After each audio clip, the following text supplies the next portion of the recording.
maintindihan kung bakit aawayin mo si Pastor Tibuloy. Walang nakakakilala sa iyo nung tumakbo ka.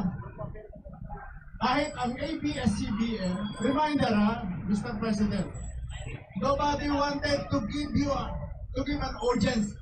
Ayaw kang pakinggan ng ABS-CBN at Channel 7 ng lahat. It was only Pastor Apollo Tibuloy na gumastos para mapakinggan ka ng bayan.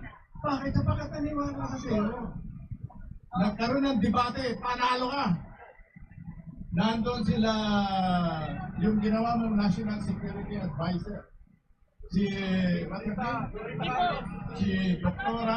Dr. Clarita Carlos, nandun sila, Dr. Badoy, nandun sila Professor si Ross, no? Si Rosaso. Lahat yun, mga kakampi mo, ini-endorse ka. Nandun sila, ini-endorse ka sila, Chavit Simpson.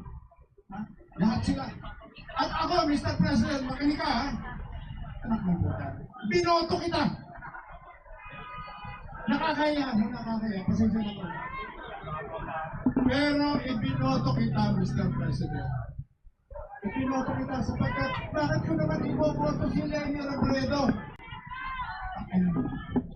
Bakit ko naman iboboto yung nakikipagsabwatan sa mga komunista?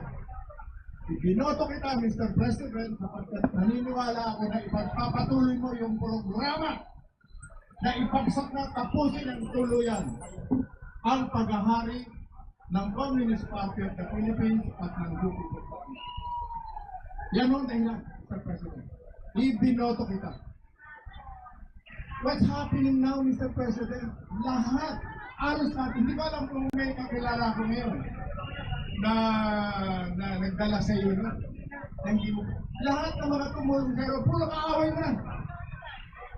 Puro kaaway mo na. Isipin mo yung nasa Amerika, yung si Maharlika. Nung panahon ng kampanyan, napanood ko yun sa YouTube. Nakikipag-away yun. I think sa San Francisco, sa California, press conference. Pinasok niya yung press conference nila Trillanes. Punta na si Trillanes ang katabi niya yung leader ng CPP-NPA na nagpapakilalang si Actor siya. Pinasok ni Maharlika, pinaglalaban ka ni Maharlika. Pero si Maharlika, pinagmumumula ka ngayon. Galit na galit sa'yo. Si Pastor Tibuloy, ayun, nakakulong ngayon. Kinakailangan ko pa bang sabihin na mamamatay na sa ICC si President Rodrigo Roa Duterte. Huwag na